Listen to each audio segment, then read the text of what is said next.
Yeah, an example that comes to my mind is regarding to site visit, actually, kind of difficulty that we had.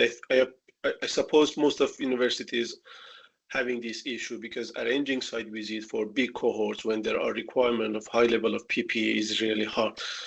So uh, in order to resolve that, actually, we started to have like a site visit working group, which I led that working group, and we sat down with colleagues to understand how we can actually solve this problem.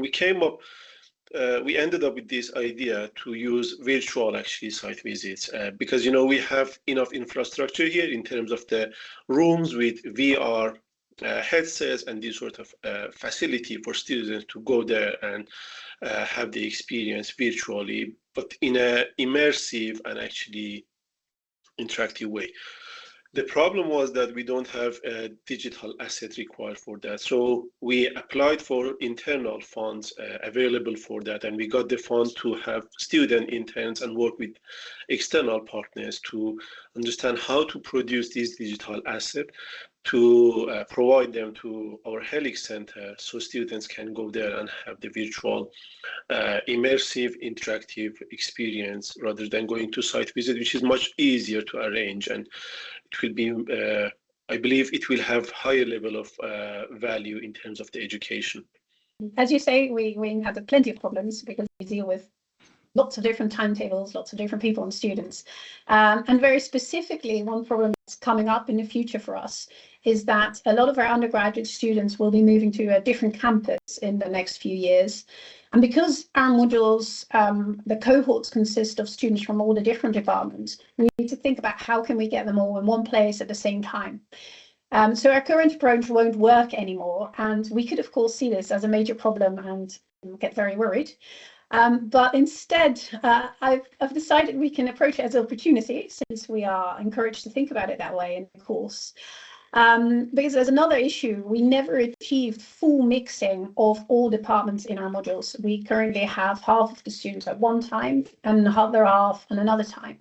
So since we really want to achieve that, and we have to overhaul all our timetabling and locations anyway, I think we should use that problem of the overhaul as an opportunity to achieve full mixing, which is really an objective we've had from the very start and we've not managed yet.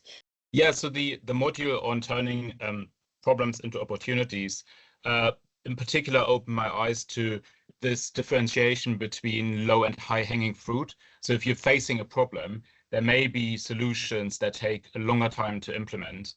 And again, the program review of the BSc program that I run is a good example, because that will take a couple of years before it comes into force.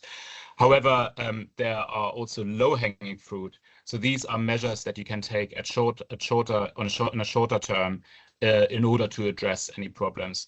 And in case of our program review, although the overall review will take a couple of years, we've already started to make modules available to students in order to address some of the issues that we've had previously. Not only did I find enhancing program leadership useful for making me better in the role of program leader, which I was new to, but it really helped me understand how I could frame different challenges that I was experiencing as part of the role and come up with solutions to them.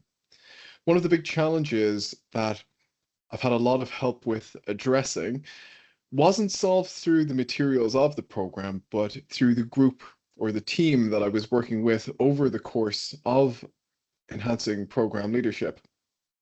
That was very poor engagement from my students. So I sent out Blackboard messages, I sent out emails, I promoted it at induction, looking for some student representatives who wants to represent global business management. And I'm not sure exactly why. A lot of the students studying global business management are international students, but I don't think they were really connecting with the program or saw the value or the merit in becoming a student representative. So in the end, I ended up with 0 student representatives from level 5 and level 6 of the 2-year version of the program, and 0 for the level 6 direct entry. So that got me thinking, how can I make it more appealing and enticing for these students to become student representatives?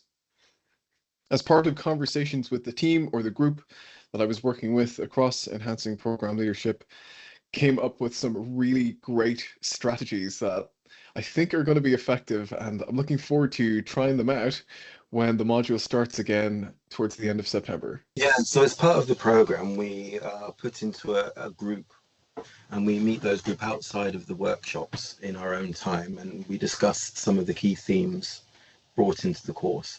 And I found the opportunity to engage with other academics from other universities and to hear about what they, not just what they're thinking about in terms of the talk content from the program, but their sort of situations they were finding themselves in their home university. It was very useful, and we often found ourselves talking about problems with student engagement, how we were dealing with those, particularly around international students and some of the problems that international students might find when they go to a British institution.